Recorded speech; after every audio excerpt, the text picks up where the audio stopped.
Mas, ketika lu dan teman-teman proses produksi di sana bertemu dengan banyak masyarakat adat, mereka merasa atau berterima kasih bahwa akhirnya kami punya kanal yang kira-kira akan mengekspos bagaimana Papua sesungguhnya agar masuk dalam algoritma percakapan kita di luar Papua gitu.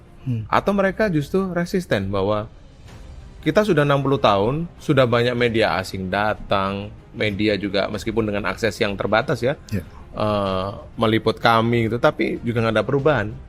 Pada situasi apa lu dan tim ketemu masyarakat adat dan respon mereka ketika proses kreatif Pesta Babi ini? Ya, saya pikir semua orang, narasumber maupun kami pun nggak expect kalau filmnya akan membuat gelombang sebesar ini. Kenapa namanya Pesta Babi? Sensitif gitu. Jadi kalau memakai terminologi ini jadi agak sensitif gitu lah. Kalau pesta onta? Kadrun loh. Enggak, ini karena kita memang bias ya sebagai majority, orang yang comfort zone dengan kemayoritasannya. Mendengar itu kayak desiden aja gitu. Padahal itu harusnya istilah yang normal aja kan. Istilah yang normal. Di Papua juga istilah yang normal. Secara antropologi konsepnya kan pig fish ya, pesta babi memang. Dan turunannya macam-macam tuh. Jadi di peradaban Melanesia itu pig fish konsep antropologinya. Tapi turunannya macam-macam. Ada yang disebut bakar batu, ya kan? Ada yang pasar babi, ini pesta babi. Jadi ya literally di film ini ada scene yang memang ada pesta babi. Dan makna dari pesta itulah yang kemudian menjadi semiotika dalam film ini.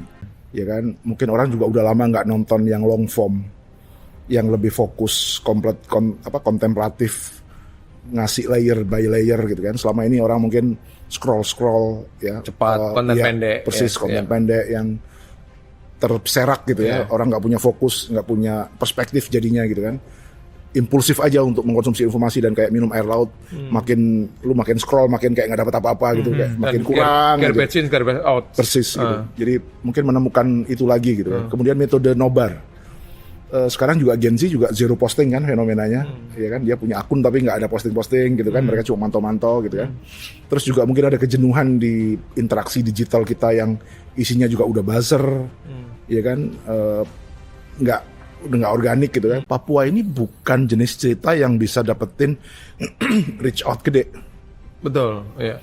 Itu pengalaman nih Mas. Di Tempo pun sendiri pun mengalami ya ketika kami mengangkat cover story soal Papua, mungkin hype-nya penting, sangat penting itu kan. Bahkan karena itulah kemudian Tempo selalu menempatkan isu Papua pada prioritas gitu. Tapi begitu diangkat, memang coverage-nya seperti kata Mas Dandi tadi, memang nggak sebesar ketika kita angkat isu-isu soal istana misalnya gitu ya. Jadi media akan punya excuse, pembaca kami nggak suka cerita Papua, penonton kami nggak makan cerita Papua.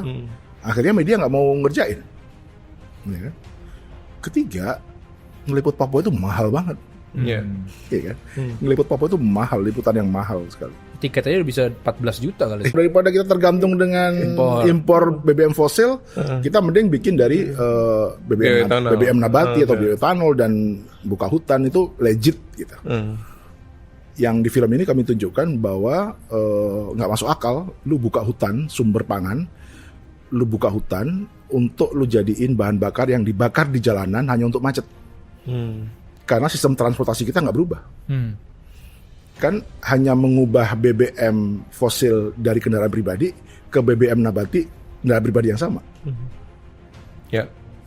Jadi konsumsinya akan tetap gede. Konsumsinya akan gede dan itu dikonversi dari lahan yang harusnya untuk tanaman pangan. Sehingga nggak masuk akal lu buka hutan mengalihkan tanaman pangan jadi tanaman energi, sementara konsumsi energinya abusive banget. Ya, pertama gini, di Papua ini ada proyek pembukaan hutan terbesar di dunia sekarang. Ada pengungsi sampai 107.000 dan nggak ada di headline. Ada konflik bersenjata yang masih aktif, tiap hari ada orang mati.